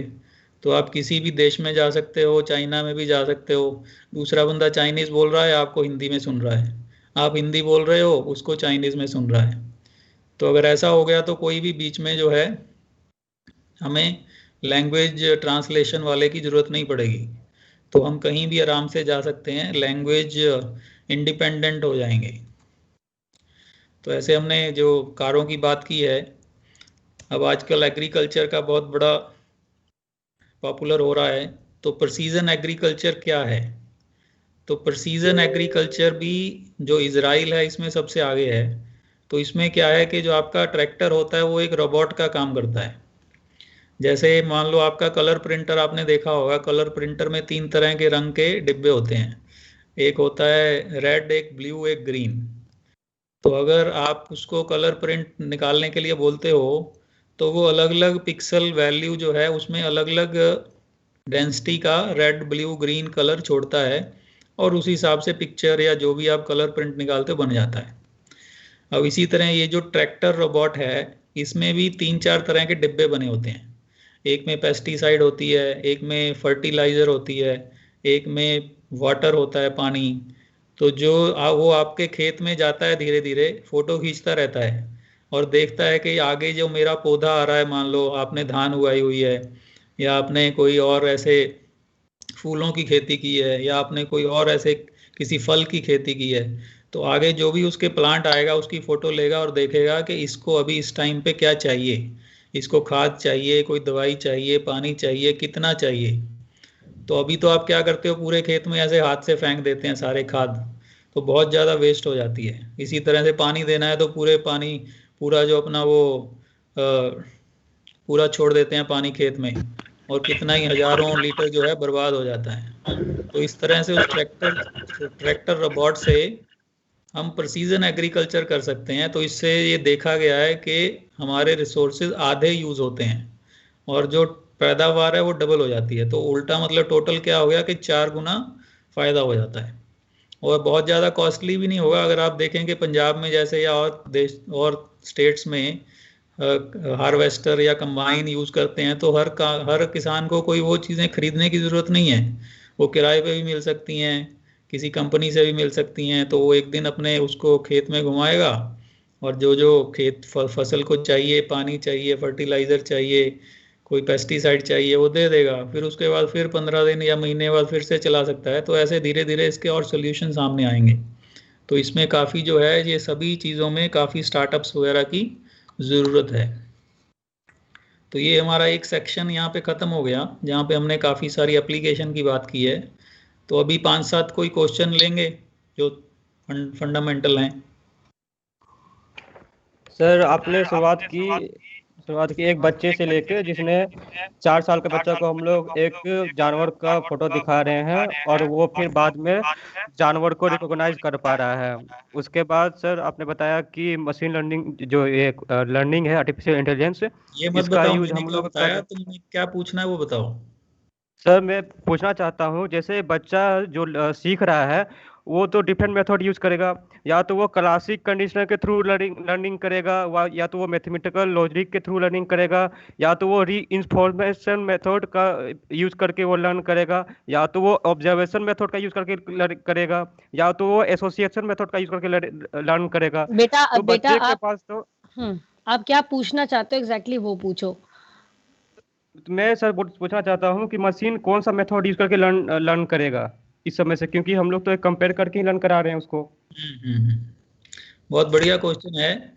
तो बच्चा कैसे लर्न कर रहा है वो अभी तक जो है साइंटिस्ट को प्रॉपर पता ही नहीं लगा है। जो आपने बहुत सारे नाम लिए वो भी सारे ऑप्शन हैं, लेकिन बच्चा जो है वो तो अभी पढ़ाई भी नहीं किया होता, उसने स्कूल जाना भी शुरू नहीं किया होता, उससे पहले ही वो ये जो है सीख सकता है। तो बच्चे के दिमाग ने कैसे उसको एसोसिएट किया, किस चीज़ के साथ एसोसिएट किया, अभी कुछ पता नहीं है। साइंटिस्ट अभी तक उसका जो है तरीका निकाल रहे हैं। लेकिन आर्टिफिशियल इंटेलिजेंस कैसे करती है, वो करती है न्यूरल नेटवर्क के साथ। तो वो टेक्नोलॉजी की बात है, वो हम आगे मैं आपको दिखाने वाला हूँ कि हम जो उसको फोटोज़ देते हैं मशीन को, मान लो 10,000 फोटोज़ दी हमने, तो हर फोटो जो मान लो अभी आपकी जो फोटो होती है वो 1000 बाय 1000 पिक्सल की होती है। तो एग्जांपल ले लो, अलग अलग साइज होता है फोटोज़ का। तो 1000 बाय 1000 पिक्सल अगर है तो टोटल एक फ़ोटो में 10⁻⁶ यानी कि 10 लाख पिक्सल एक फ़ोटो में हो गए। और ऐसे अगर आपकी 10,000 फोटोज़ हैं तो 10,000 गुना 10 लाख, तो आपके कितने हो गए, लगभग 10,000 करोड़ ऐसे पिक्सल हो गए जो मशीन को प्रोसेस करने हैं। तो ऐसी हम उसको इमेजेस जब देते हैं तो उसके लिए हम सुपर कंप्यूटर्स का यूज़ करते हैं, और मशीन जो है वो कैसे उसके आपस में फंक्शन और वो सब डिसाइड करती है वो एडवांस टेक्नोलॉजी मैं आपको बता सकता हूँ, लेकिन अभी उसका टाइम नहीं है। लेकिन आप ये समझ लो कि मशीन जो है वो न्यूरल नेटवर्क्स का यूज़ करती है, उसका हम थोड़ा सा जिक्र आगे करेंगे। हो सकता है आपके कुछ ऐसे क्वेश्चंस हों जो लोग पहले कुछ पढ़ाई किए हुए हैं, जो एडवांस टेक्नोलॉजी से वास्ता रखते हैं, लेकिन हम उसको अभी नहीं ले पाएंगे क्योंकि बाकी जो स्टूडेंट हैं फिर कंफ्यूज हो जाएंगे अगर मैं एडवांस चीज़ों की बात अभी करने लगा तो। Anybody else who wants to ask a question? Rajneesh, you've raised your hand. You want to ask something? Quickly, please quickly unmute yourself and put your question. Hello. Yes, हाँ, and सुन be रहा है। precise, Rajneesh. Be अब precise. मेरा question ये है, आपने अभी बताया कि इससे वो बेनिफिट है वो है, लेकिन इससे सर लॉस क्या क्या है एआई से आने वाले फ्यूचर में? ठीक है, तो आपने पूछा एआई से लॉस क्या है। ऐसा होता है कि कोई भी चीज़ आती है, उससे फ़ायदा लेना है या लॉस लेना है, वो है इंसान के ऊपर। जैसे पहले जब कंप्यूटर आए थे तो बहुत सारा लोगों ने हल्ला मचाया था, कई जगह पे स्ट्राइक भी हुई थी, कई जगह पे लोगों ने धरने भी दिए थे। वो कहते थे कि हमारी नौकरी चली जाएगी कंप्यूटर के आने से, और कंप्यूटर के आने से ये सब हो जाएगा। कई उन्होंने ऐसे थ्योरी बनाई थी। तो ऐसे ही कोई भी जो नई चीज़ आती है, जब एग्रीकल्चर में ट्रैक्टर आया था तब भी बहुत सारे लोगों ने प्रश्न उठाए थे। कोई भी नई टेक्नोलॉजी आती है तो उसके दो पक्ष होते हैं, वो फ़ायदा भी कर सकती है, नुकसान भी कर सकती है। लेकिन जो है हमारी ह्यूमन रेस है जो, वो इतनी समझदार तो है कि उसको पता है कि भाई क्या करना है। तो ये सब डिपेंड करेगा कि हम as a human race, as a organisation, as a institution इसको कैसे डील करते हैं। अदरवाइज अगर इसका मतलब वर्स्ट पार्ट बिल्कुल देखें कि मान लो सब इंसान जो है वो राक्षस बन गए और एआई को बुरे तरीके से यूज़ करने लगे, तो क्या हो सकता है। तो वो तो बहुत ही भयानक एक दृश्य है कि जो हो सकता है कि एआई जो है वो सारा कुछ कंट्रोल कर सकती है। ऑलरेडी जो है उसको हम बोलते हैं वेपनाइजेशन ऑफ एआई, कि एआई को एक हथियार के तौर पे यूज़ करना। तो अभी आपने जैसे देखा था कि पिछली बार जो इलेक्शन हुए थे अमेरिका में, उस पर एक फिल्म भी बनी हुई है, आप देख सकते हो नेटफ्लिक्स पे, कि भाई कैसे आर्टिफिशियल इंटेलिजेंस को यूज़ करके फेसबुक और बाकी जो चीज़ें हैं, और उन्होंने कैसे लोगों की जो भावनाएं हैं उसको बदल दिया, कि जो उनके पास जो मैसेज जाते थे, जो उनके पास वीडियोस जाते थे, जो उनके पास एड्स जाती थी, वो ऐसे टारगेटेड थी। तो ऐसे ही और कई देशों की उदाहरण हैं कि जहाँ पे बहुत सारा पैसा खर्च करके लोगों ने सोशल मीडिया पे लोगों की जो थॉट प्रोसेस है उसको बदल दिया और एक पर्टिकुलर पार्टी को जिता दिया। तो इसका मतलब एआई जो है उसके हाथ में आ गया कि एक हम किसकी गवर्नमेंट बनानी है। अगर यही एआई के हाथ में आ गया तो और रह क्या गया। क्योंकि सबसे बड़ी बात तो यही है, अगर कोई बंदा कंट्रोल कर सकता है कि भाई किस देश में किसकी सरकार आएगी, तो बहुत बड़ा वो एक नेगेटिव पॉइंट हो गया। तो ये तो एक है। और दूसरा है कि अभी आजकल इतने सारे डिफेंस सिस्टम में एआई यूज़ हो रही है। डिफेंस में आप किसी से, कोई देश किसी से क्यों लड़ाई नहीं करता, वो इसलिए लड़ाई नहीं करता कि भी उसकी जान माल की हानि होगी। लेकिन आर्टिफिशियल इंटेलिजेंस से क्या हुआ कि आदमियों की ज़रूरत ही ख़त्म हो गई। तो अगर हम ऐसे सिस्टम बना सकते हैं, अभी आपने जैसे ईरान में देखा, ईरान का जो सबसे बड़ा न्यूक्लियर साइंटिस्ट था उसको मार दिया गया। उसको कैसे मारा, एक जो मशीन गन थी वो कोई आदमी नहीं चला रहा था, वो आर्टिफिशियल इंटेलिजेंस से सैटेलाइट के थ्रू चल रही थी, और उसने बिल्कुल उस आदमी के चेहरे पे ही गोलियां चलाई। उस आदमी की जो पत्नी थी वो बिल्कुल उसके साथ में बैठी थी 10-20 सेंटीमीटर पे, उसको एक भी गोली नहीं लगी। तो इस तरह से एआई ने बिल्कुल पिन पॉइंटेड उस आदमी की हत्या कर दी। और इसी तरह से आपने और जो ड्रोन स्ट्राइक्स हो रही हैं, बाकी सब हो रहा है। और काफ़ी ऐसी सीक्रेट टेक्नोलॉजीज हैं जो चाइना, यूएस वगैरह ने ऑलरेडी डेवलप कर दी हैं, कुछ के बारे में हम लोग जानते हैं। और वो बहुत बड़ा जो है भयानक दृश्य हो सकता है। और तीसरा जो है कि एआई अगर और एडवांस होती गई तो जो रोबोट्स हैं, जैसे आपने कई अंग्रेजी फिल्मों में देखा होगा, वो ह्यूमन रेस को कंट्रोल कर सकते हैं। वैसे कंट्रोल तो ऑलरेडी कर ही रहे हैं। अभी आप सुबह उठते हो सारे, तो सुबह ही सारे आप लोग गुलाम बन गए हो। सुबह उठते ही पहले मोबाइल को ढूंढते हो कहाँ गया, और फिर मोबाइल में अपना जो चेहरा दिखाते हो या अपनी उंगली दिखाते हो, वो भी एआई ही हो रहा है। उसके बाद जब भी आप फेसबुक यूज़ कर रहे हो, कोई यूज़ कर रहे हो, सब एआई यूज़ कर रहे हैं। फिर आप अलेक्सा से बात करते हो या आप गूगल असिस्टेंट से या सीरी से बात करते हो तो भी AI यूज़ कर रहे हैं। फिर आप कोई स्मार्ट पेमेंट कर रहे हो, कहीं पे आप आपके कोई मोबाइल में अगर प्रॉब्लम है, आप चैट बॉट यूज़ करके एयरटेल में या जियो में कहीं भी कोई कंप्लेंट लिखा रहे हो या कुछ ठीक करवाना है तो भी चैट बॉट यूज़ करते हो। तो आप सुबह से लेके शाम तक ऑलरेडी AI यूज़ कर रहे हो और धीरे धीरे जो ह्यूमन है मशीनों के गुलाम बनते जा रहे हैं। तो ये ऑलरेडी शुरू हो गया है, ऐसा नहीं कि होने वाला है, लेकिन और ज़्यादा बढ़ सकता है। तो ऐसे टेक्नोलॉजी के बैड पॉइंट्स भी बहुत हैं, लेकिन हमें पॉजिटिव पॉइंट्स में ही सोचना चाहिए कि पॉजिटिव पॉइंट्स भी हैं जो मैंने अभी आपको फ़ायदे गिनाए सारे। तो ये ह्यूमन रेस पे डिपेंड करेगा, और आज तक जितनी भी टेक्नोलॉजीज आई हैं वो उसमें ह्यूमन रेस ने उसको बहुत अच्छे तरीके से मैनेज किया है, और यही आशा रखनी चाहिए कि AI को भी हम अच्छे तरीके से मैनेज करेंगे। Yes, sir. Anupma Kumari, you can ask your question quickly. Good evening, sir. Hmm. Can AI sense human emotions? Okay, very when good to question. feel, what to feel, how to feel? AI cannot sense human emotions, but AI can guess human emotions by seeing the gestures on your face or your body posture. तो already online कुछ ऐसी websites हैं, online कुछ tools available हैं कि उसमें आप अलग अलग तरीके से अपना मुंह बना के दिखाओ तो वो आपको बता देगा कि आपका हैप्पी फेस है या आपका सैड फेस है या आपका कोई एक्साइटेड फेस है, या आपका बॉडी पोस्चर देख के वो बता सकता है कि आप जो है डायनामिक हो या आप बिल्कुल एक मरे हुए की तरह हो या किस तरह से हो। तो इस तरह से काफ़ी इंटरेस्टिंग एप्लीकेशन मोबाइल ऐप्स भी आती हैं, अगर आप सर्च करोगे अपने गूगल ऐप्स में। तो अभी सेंस नहीं कर सकती है AI, लेकिन वो सिर्फ फ़ोटो देख के, क्योंकि उसको ट्रेनिंग की हुई है, जैसे मैंने पहले बताया था कि अगर मशीन ने आपको 10,000 आपने मशीन को फ़ोटो दिखा दी कि ये अगर इस तरह का फेस हो तो बोलो हैप्पी फेस है, अगर इस तरह का फेस हो तो बोलो पैसिव है या लाफिंग है या बैड है या थिंकिंग है। तो ऐसे 10-12 कैटेगरी बना के आपने अगर मशीन को बता दिया, अब कोई भी उसको नया फेस आप दिखाओगे तो वो आपको बता देगी। तो इसको आप मान भी सकते हो कि वो इमोशन डिटेक्ट कर सकती है, बट इमोशन सेंस नहीं कर सकती है। Yes, sir. Sir, Thank we'll you, take sir. one more question from Mohammed Faizuddin, IT third year. Faizuddin, quickly sir unmute. क्या हम लोग AI के साथ अल्टरनेट रियलिटी बना सकते हैं सर, वर्चुअल रियलिटी?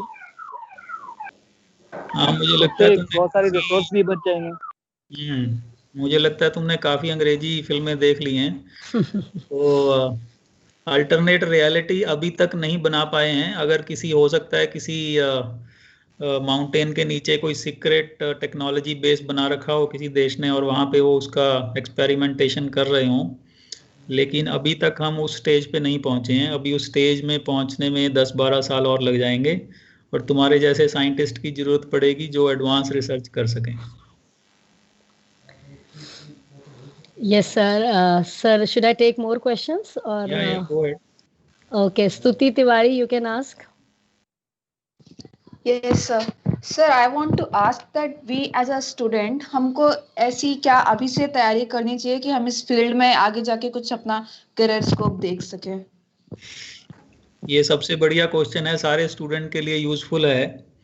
कि इसका आंसर मैं देता हूँ जनरल टर्म में कि अगर आपको कोई भी नई टेक्नोलॉजी या स्किल सीखनी है तो उसके 4 स्टेप्स हैं। तो अगर आप चाहो तो सारे नोट भी कर सकते हो अपनी अपनी नोटबुक पे, क्योंकि आजकल आप सब जो पैदा हुए हो जिस जनरेशन में, वो बहुत ही फॉर्चुनेट जनरेशन है कि आप कुछ भी सीखना चाहते हो वो एक बटन पे अवेलेबल है। अगर हम हमारे टाइम में अगर सीखना भी चाहते थे तो ढूंढना पड़ता था कहाँ से सीखें। तो अभी मान लो आप कोई भी नई टेक्नोलॉजी सीखना चाहते हो तो सबसे पहला काम है कि उस पर्टिकुलर टेक्नोलॉजी में, मान लो आर्टिफिशियल इंटेलिजेंस का एग्जांपल ले लो, तो उसमें आपने सबसे पहले एक ऑनलाइन छोटा सा कोर्स करना है कोई। अब वो कोर्स हो सकता है आपके कॉलेज में भी अवेलेबल हो, आपका टीचर भी पढ़ा देगा, लेकिन ऑनलाइन का फ़ायदा क्या है कि दुनिया का जो सबसे बेस्ट टीचर या बेस्ट उसमें एक्सपर्ट होगा वो आपको पढ़ाएगा, वो पढ़ा रहा होगा। तो जैसे कोर्सेरा है, एडेक्स है, यूडेमी है, यूडासिटी है, ऐसे ही वो खान एकेडमी के वीडियोस हैं। तो ऐसे आपको कहीं भी हर टेक्नोलॉजी का एक छोटा सिंपल कोर्स एक मिल जाएगा, तो आप उस कोर्स को करो। फ्री है तो फ्री करो, थोड़ा बहुत कुछ लगता है तो वो दे के करो, अगर सीखना है तो थोड़ा बहुत लग भी सकता है। तो एक वो आपने कोर्स कर लिया तो आपको उस टेक्नोलॉजी के फाउंडेशन क्लियर हो गए। जैसे अभी आप मेरा एक लेक्चर ये लगा रहे हो, तो इससे पूरे तो नहीं क्लियर होंगे क्योंकि सिर्फ 1 घंटे का ही है। और फिर दूसरा स्टेप क्या है कि आपने उस पर्टिकुलर टेक्नोलॉजी में एक छोटा सा डमी, एक प्रोटोटाइप जिसको बोलते हैं, या एक मिनी प्रोजेक्ट करना है। उससे क्या फ़ायदा होता है मिनी प्रोजेक्ट करने से? आपको उस टेक्नोलॉजी का लाइफ साइकिल के शुरू कैसे होगा और ख़त्म कैसे होगा, इनपुट कैसे होगी, इनपुट क्या होगी, उसका प्रोसेसिंग कैसे होगी, आउटपुट क्या होगी, उसकी पूरी जो है एक माइंड में पिक्चर बन जाएगी, और उस जो आपने कोर्स से सीखा है उस पर ग्रिप आ जाएगी। तो एक छोटा प्रोजेक्ट करना, ये दूसरा स्टेप हो गया आपका। और तीसरा फिर स्टेप है, आपने क्योंकि इतना कर लिया तो कुछ नहीं होगा 2 स्टेप करने से, क्योंकि टेक्नोलॉजी इतनी फास्ट चेंज हो रही है। अगर आपने 6 महीने पहले कुछ किया है तो अब पूरी बदल चुकी है। तो तीसरे स्टेप में आपने उस टेक्नोलॉजी में जो भी कोई हैकेथॉन हो रही है, कोई कंपटीशन हो रहा है, कोई बच्चों का ऐसे आपस में कोई उसमें कोई इवेंट हो रहा है, तो उसमें पार्टिसिपेट करना है। उसमें क्या है, आपको अपनी औकात पता चलेगी कि अगर 500 बच्चे पार्टिसिपेट कर रहे हैं तो 500 बच्चों में अगर कंपटीशन हुआ तो मैं कहाँ पे खड़ा हूँ। तो ऐसे दुनिया भर में कई ग्लोबल कंपटीशन भी होते हैं, कई इंडिया लेवल पे होते हैं, कई स्टेट लेवल पे होते हैं, कॉलेज लेवल पे भी हो सकते हैं। तो उसमें आपको आपकी जो स्किल है प्रोजेक्ट बनाने की उस पर्टिकुलर टेक्नोलॉजी में, वो और ज़्यादा निखर के आएगी। और चौथा जो आखिरी है, आपने उस फील्ड में इंटर्नशिप करनी है, ऑनलाइन करो या ऑफलाइन करो। तो आजकल आप जैसे internShala.com है या ऑनलाइन लिंक्डइन में बहुत सारे ऐसे ऑफर आते हैं कि आप कहीं पे 2 महीने की, कहीं 1 महीने की, कहीं 6 महीने की, जैसा भी आपके पास टाइम हो, तो आप किसी स्टार्टअप में या किसी और में ऐसे इंटर्नशिप कर सकते हो। तो उससे क्या होता है कि आपको जो कुछ रियल लाइफ प्रॉब्लम्स हैं जो एक्चुअल में हैं, क्योंकि जो प्रोजेक्ट आप करते हो वैसे वो तो डमी होते हैं, उनका बहुत ज़्यादा कोई फ़ायदा नहीं होता रियल लाइफ में। तो अगर आप इंटर्नशिप करते हो तो आप एक रियल लाइफ प्रोजेक्ट पे काम करते हो, तो उससे जो है आप और ज़्यादा सीखोगे। तो ये 4 स्टेप हो गए। दोबारा मैं बता रहा हूँ, पहले एक कोर्स करना उस पर, दूसरा एक डमी प्रोजेक्ट, एक मिनी प्रोजेक्ट करना, और तीसरा उसमें जो कंपटीशन या हैकेथॉन हो रहे हैं उसमें पार्टिसिपेट करना, और चौथा उस फील्ड से रिलेटेड इंटर्नशिप करना। इतना अगर चारों चीज़ें कर लोगे तो आपको दुनिया में कोई नहीं रोक सकता। आप अपनी मनपसंद की कंपनी में नौकरी कर सकते हो या कोई अपनी स्टार्टअप भी खोल सकते हो। अगला question. All right, so we can take question from Sheikh Majid, EC first year. Sir हम लोग एरर और एक्यूरेसी सर कैसे टेस्ट करते हैं? जब आपने मान लो जो 10,000 फोटोज दी कंप्यूटर को कि ये 5,000 बिल्ली की हैं और ये कुत्ते की हैं, तो वो जो आपने मॉडल बनाया वो उसमें कंप्यूटर ने कुछ आउटपुट दी। आपने फ़ोटो दी, उसने बताया कि ये डॉग है, दूसरी दी उसने बताया ये कैट है, लेकिन आपके पास उस फोटो की ओरिजिनल लेबलिंग भी है कि ओरिजिनली या एक्चुअल में तो ये फ़ोटो ये है। तो जो कंप्यूटर ने आंसर दिया आप उसको कंपेयर करते हो जो आपका ओरिजिनल लेबल है। तो अगर उसमें से मान लो 95% लेबल और कंप्यूटर की आउटपुट मैच कर रही है तो 95% एक्यूरेसी हो गई, बाकी एरर हो गया। Okay, we can have next question from Ekansh. Ekansh, please unmute yourself. Good evening sir. Sir मेरा डाउट ये था कि अभी 2-3 दिन पहले की न्यूज़ है, एक दिल्ली बेस्ड स्टूडेंट था, MIT ग्रेजुएट, उसने एक हेडसेट बनाया AI बेस्ड जो माइंड रीड करता है। तो जैसे आपने भी बताया था कि अगर हमें फेशियल एक्सप्रेशन देखना है तो हम कुछ फेशियल एक्सप्रेशन डाल दिए, लेकिन माइंड का तो कोई मतलब वो इन्फिनिटी तक है ना, उसमें वो कैसे रीड करेगा? फिर वो जो माइंड रीड करने वाला सिस्टम है वो बहुत ही प्रीलिमिनरी है। वो हमारे जो मेरी लैब जिसमें मैं काम करता हूँ, NVIDIA बेनेट रिसर्च सेंटर, उसमें भी हमारे पास भी है इक्विपमेंट। तो उसमें हम क्या करते हैं, वो आपको वो एक EEG या ECG सिग्नल जैसे होते हैं, ऐसी एक मशीन आती है वो आप दिमाग में दो पॉइंट वाली मशीन होती है या 5 वाली या 50 वाली ऐसी आती हैं, तो वो जो उसने हेडसेट बनाया है उसमें भी वो जो IoT डिवाइसेस हैं उसमें हेडसेट में लगी होंगी। तो उससे जो है आप जो तरंगें जैसे होती हैं ना, ऐसे आप माइंड की तरंगें पढ़ सकते हो। तो उससे आप कुछ बिल्कुल जो बेसिक डिसीजन है ना, जैसे यस नो, आप ऊपर नीचे, तो ऐसे जो बेसिक बिल्कुल जो माइंड के सिग्नल हैं उसको आप रीड कर सकते हो, और वो भी परफेक्ट नहीं हुआ है अभी। तो इस तरह से जो वो बता रहा है वो अभी बहुत स्टार्टिंग स्टेज है। तो उसमें AI भी है, और उसमें सेंसर जो सिग्नल प्रोसेसिंग होता है इलेक्ट्रॉनिक्स में वो भी है, और कई टेक्नोलॉजीज इन्वॉल्व हैं। Okay sir, thank you. Sir अगर जब आर्टिफिशियल इंटेलिजेंस अपना डिसीजन खुद ले पाएगा तो Ranjit, beta, Ranjit, I'll request you to let others also ask their questions. All right. So you have already asked twice. Let others also ask. So I'll request Shashank Mishra, computer science student, to please unmute and ask your question. My question is that what's the basic difference between machine learning and artificial intelligence, and what's the most commonly programming language used in artificial intelligence? जो सबसे common programming language है वो है Python. 90% जितना भी artificial intelligence में work हो रहा है वो पाइथन में हो रहा है। तो इसलिए पाइथन में आप लोग एक्सपर्टीज कर सकते हो अपनी। अगर टेंसर फ्लो पे काम करना है वो भी पाइथन में है, अगर केरास में करना है, पाईटॉर्च में करना है, मैट प्लॉटलिब में करना है, पांडास में करना है, जुपिटर नोटबुक पे करना है, सब पाइथन बेस्ड है। और दूसरा क्वेश्चन आपका क्या था? मशीन लर्निंग और AI में क्या फर्क है? तो AI जो है वो बहुत बड़ी चीज़ है, मशीन लर्निंग उसका सबसेट है। तो मशीन लर्निंग एक पुराना नाम भी कह सकते हैं, जिसको हम कहते थे कि जैसे मैंने बोला कि अगर मशीन लर्न कर रही है तो मशीन लर्निंग बोलते हैं उस एल्गोरिथम को। लेकिन आर्टिफिशियल इंटेलिजेंस में रोबोटिक्स भी आ जाता है, मैथमेटिक्स भी आ जाता है, लॉजिक भी आ जाता है, स्टैटिस्टिक्स भी आ जाता है, उसमें आपका सिग्नल प्रोसेसिंग भी आ जाएगा, IoT भी आ जाएगा। तो ऐसे कई टेक्नोलॉजीज को मिला के AI एप्लीकेशन बनेगी। तो AI is a very big umbrella, machine learning is part of that.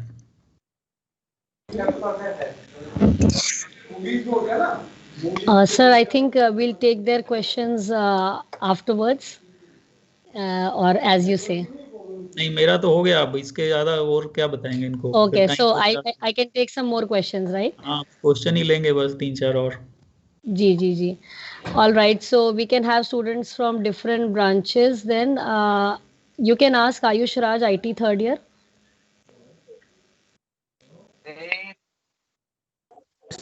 Types of AI.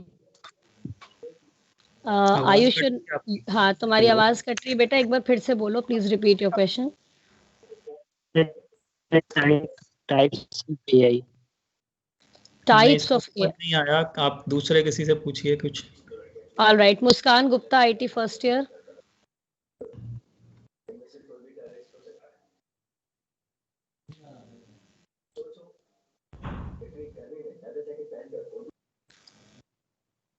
Roshan Raj, CS IoT।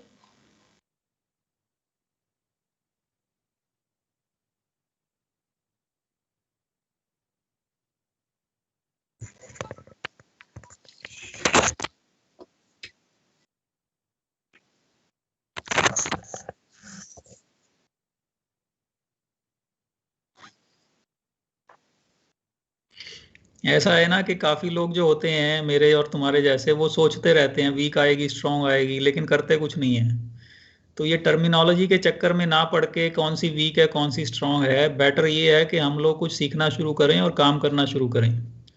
जो लोग बना रहे हैं दुनिया में, एक्सपर्ट हैं, वो तो काम कर रहे हैं, और हम सब लोग जो है टर्मिनोलॉजी के चक्कर में पड़े रहते हैं कि जनरल इंटेलिजेंस क्या है, सुपर इंटेलिजेंस क्या है, वीक क्या है, स्ट्रांग क्या है। जो भी है AI पे काम करो, कुछ नई स्किल सीखो, कुछ प्रोजेक्ट बनाओ। तो ऐसा वीक और स्ट्रांग कोई डिफाइंड नहीं है, कोई साइंटिस्ट कुछ बोल देता है, कोई कुछ बोल देता है, उसके चक्कर में मत पड़ो। मेन है कि हमें काम करके कुछ प्रोग्राम बना के एप्लीकेशन चलाना, वो सबसे इंपॉर्टेंट है। उसके बाद तुम्हारे से कोई नहीं पूछेगा वीक क्या है स्ट्रांग क्या है। Anoop Upadhyay, CS AI/ML, please ask your question.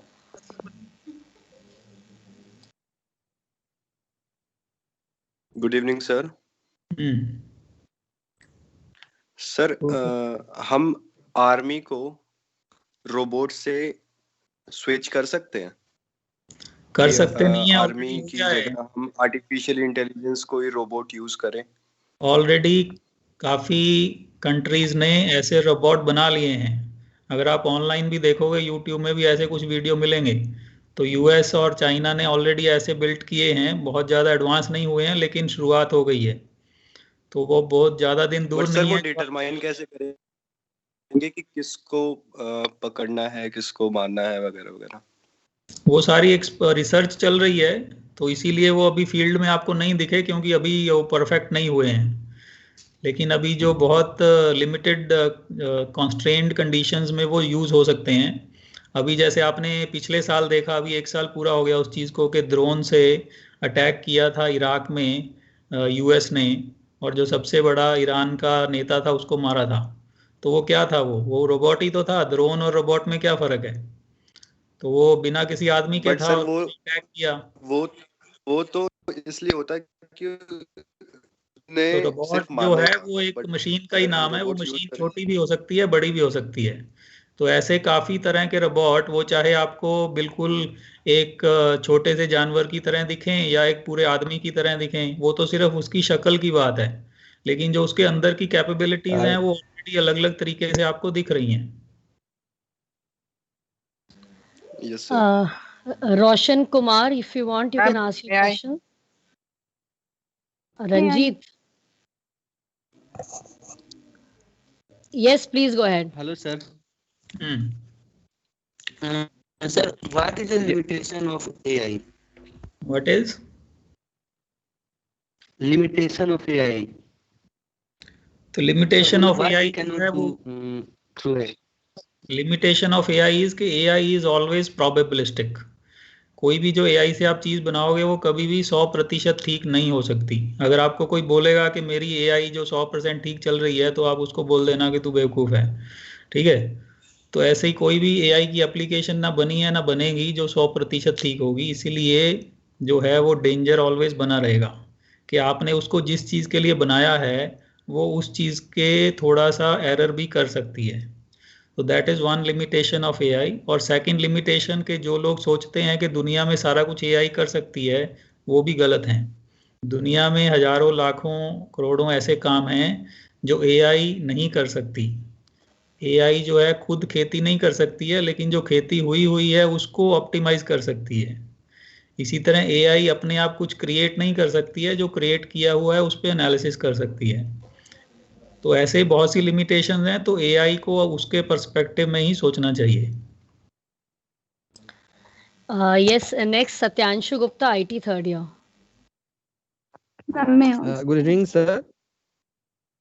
Sir अभी आपने बोला कि हम 100% श्योर नहीं हो सकते एआई को लेके, तो जो आपने ऑटोनोमस कार का एग्जांपल दिया था, तो सर अगर एक कार सर मैक्सिमम स्पीड पे चल रही है और एआई बेस्ड है, तो सर हम फुल्ली उस पर रिलाई कैसे हो सकते हैं सर एआई पे कि वो गाड़ी जो है वो आगे कुछ उसमें एरर आ गया, मतलब रियल टाइम हो रहा है ना सर एक्शन, जो भी हो रहा है हम रोड पे हैं, रियल टाइम एक्शन हो रहे हैं, कुछ भी एरर आया तो सर एक लाइफ कॉस्ट हो जाएगा।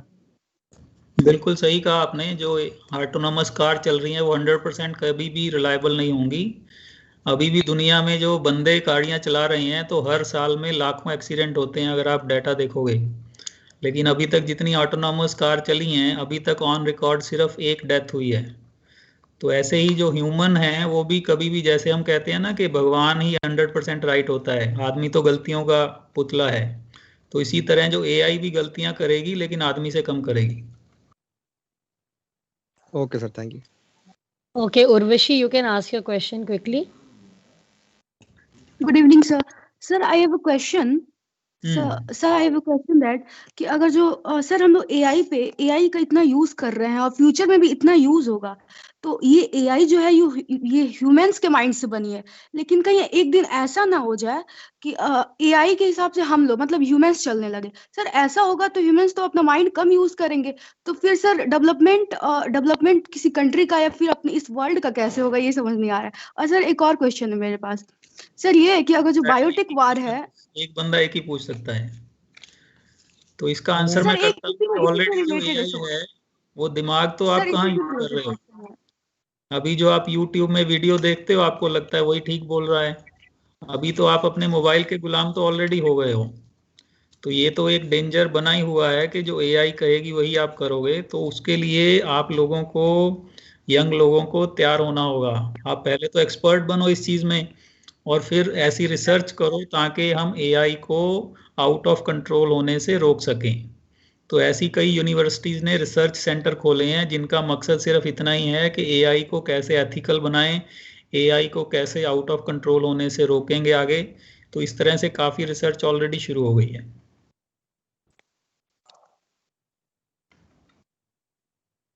सर हमारे डेली लाइफ पे क्या यूज मतलब कैसा इफेक्ट करेगा अगर जो ये Urvashi, एआई हम Urvashi, Urvashi sir मैंने अभी already आपको said. पहले बताया कि आप सुबह से शुरू करके शाम तक एआई तो यूज कर रहे हो। सुबह जब अपना शक्ल दिखा के मोबाइल खोलते हो तो क्या यूज करते हो? एआई से ही सुबह शुरू करते हो और आखिर में सोते तक भी एआई से ही बंद करते हो। और मेरे ख्याल ऑलरेडी से तो सर आदत ने बन बहुत चुकी है। एप्लीकेशंस दिखाए कि एप्लीकेशंस ऑफ एआई सर ने डिस्कस किए थे। सो तो अभी 5 क्वेश्चन और पूछेंगे, 5 लोग आप देख लीजिए। okay sir, okay. So Parth Bhardwaj, IT first year, you can ask your question. Sir आज के सेशन में सबसे पहले तो बहुत ज्यादा मजा आ गया सर। बस एक चीज पूछनी थी, फ्यूचर में अगर आपसे कांटेक्ट करना हो तो किस तरीके से करेंगे? ये मिश्रा जी हैं, यही मालिक है हमारे, मिश्रा जी से कांटेक्ट कीजिए। Okay sir. हाँ sir Mishra Sunil sir sir college से के ही अपने। ये yes भी you can भगवान राम के contact. भक्त हैं और भगवान राम के भक्त हैं, इसलिए हम इनके भक्त हैं। Okay, Okay, next sir. Mohit Yadav, CSAI ML first year, you can ask your question. Sir अगर हमने कोई गूगल असिस्टेंट पे कोई वर्ड बोला और उसने गलत रिकॉग्नाइज किया तो सर उसे कैसे पता चलेगा कि वो एरर है, मतलब वो कैसे उससे लर्निंग करेगा? उसको बताना पड़ेगा, ऐसे अपने आप नहीं करेगा।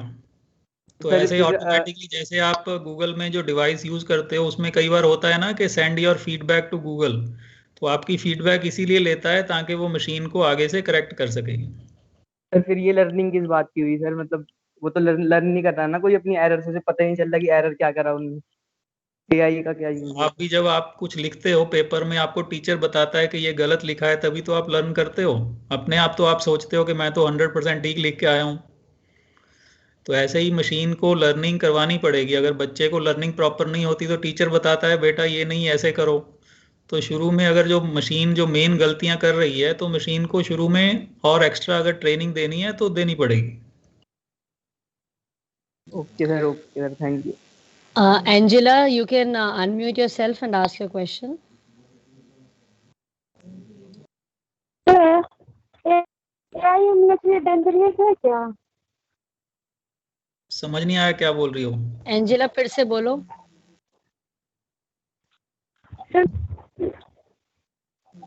सर मैं बोलना चाह रही हूँ कि एआई हम लोग के लिए डेंजरस है क्या है? ह्यूमन यूज के लिए You are not properly audible, Angela. Sorry, I'll have to. AI हमारे लिए डेंजरस है? डेंजरस नहीं है, लेकिन डेंजरस ह्यूमन लोग जो है वो किसी भी चीज को डेंजरस भी बना सकते हैं, यूजफुल भी बना सकते हैं। ये Sir आप has already answered this question, I guess. Sir has already answered this. Akash Goswami, IT third year, you can ask your question. Akash, if there's some question you can ask. Otherwise, we can have Sunny Patel's question. Sunny Patel, CSIOT.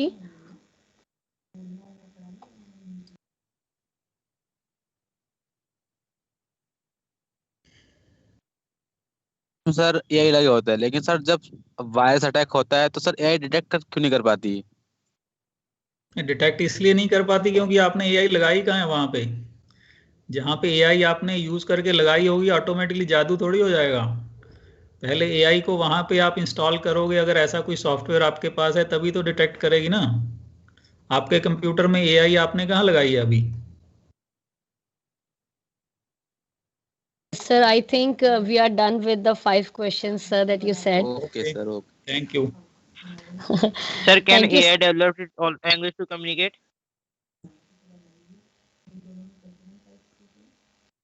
Please repeat your question. We could not hear. Sir, can AI develop its own language to communicate?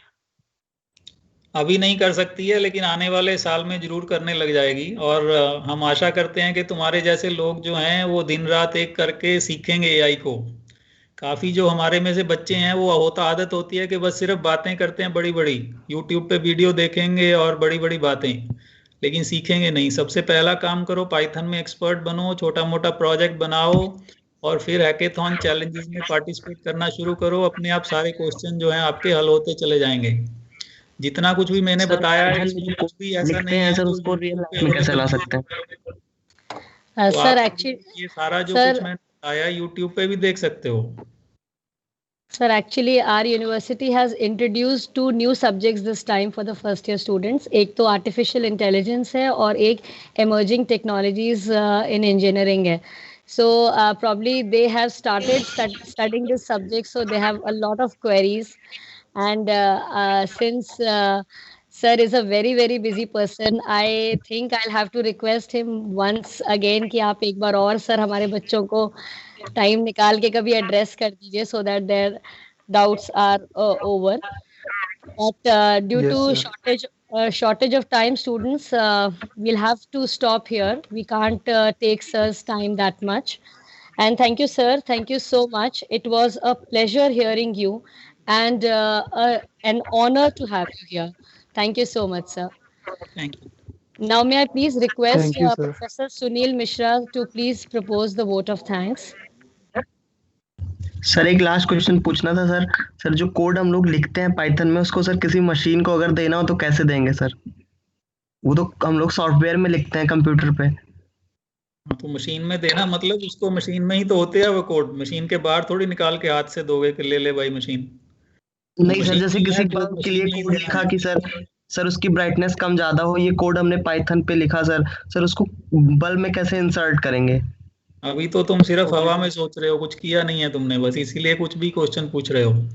काम करना शुरू करो, सारे question अपने आप solve हो जाएंगे। And students, नहीं सर, ये बल्ब वाला मैंने लिखा था sir. Students, I've already told you that we are done with the query session, and I have requested Professor Sunil Mishra to kindly propose the vote of thanks. So please do not speak out of turn. Professor Sunil Mishra.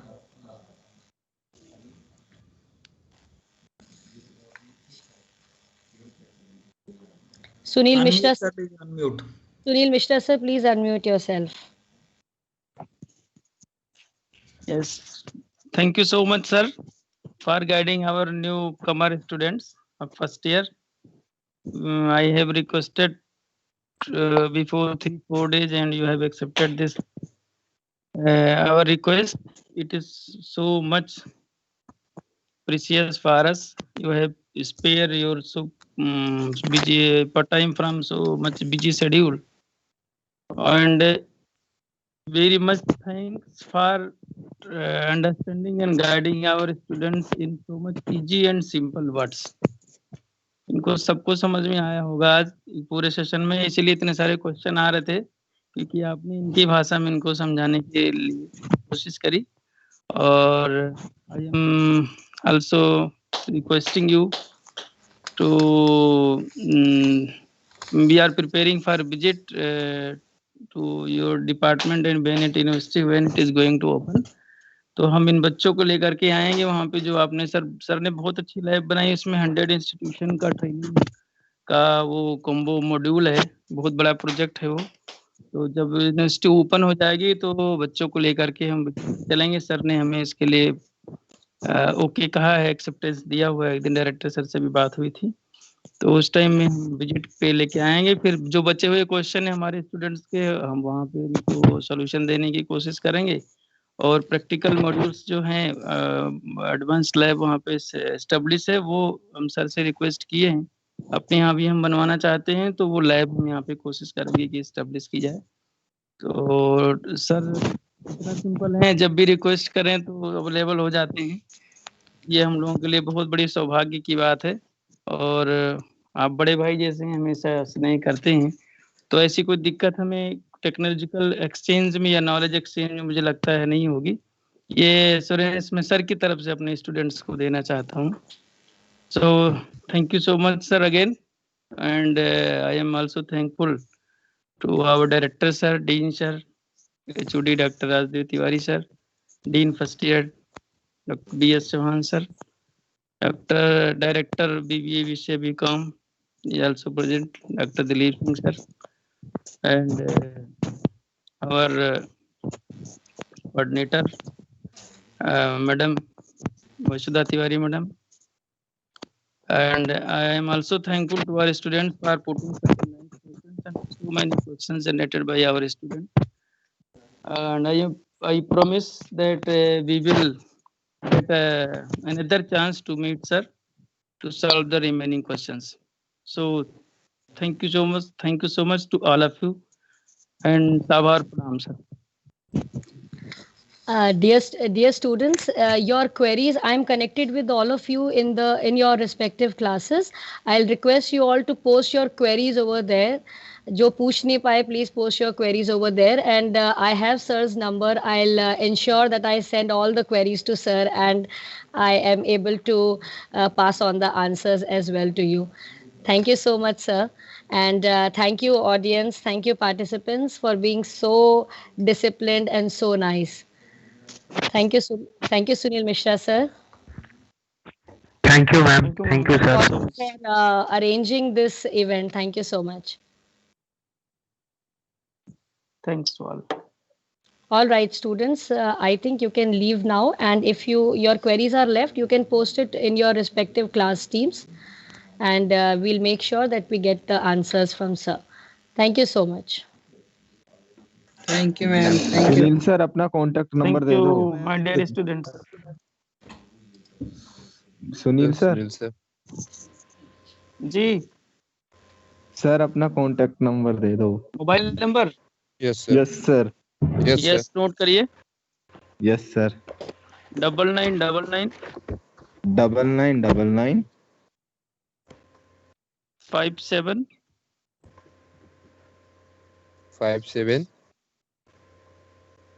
3093.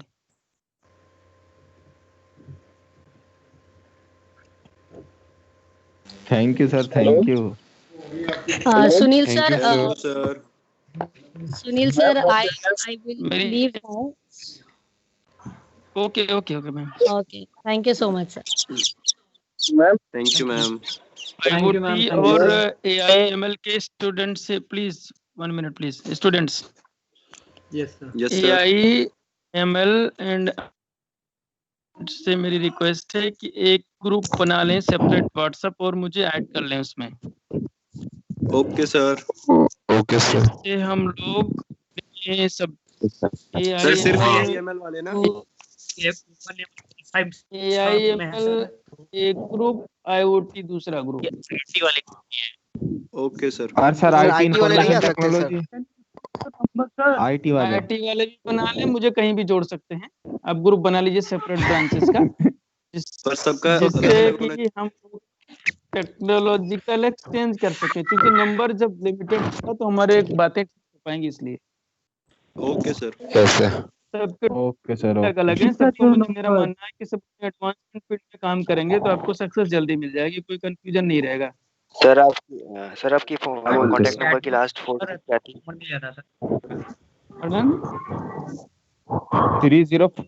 3093. Yes. Okay, thank you. Thank you sir. 573093. Okay sir.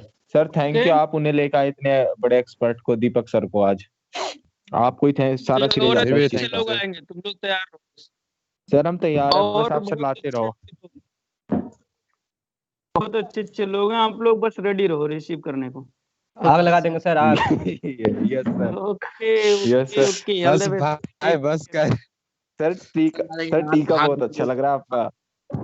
भाई आग नहीं लगाएंगे तो sir आग लगा देंगे sir. आग भाई आग नहीं लगानी. चलो ठीक है भाई, लगा देना. चलो ठीक है. आग नहीं लगाना है, रोशनी पैदा करनी है. ओके. आग लगा देंगे सर.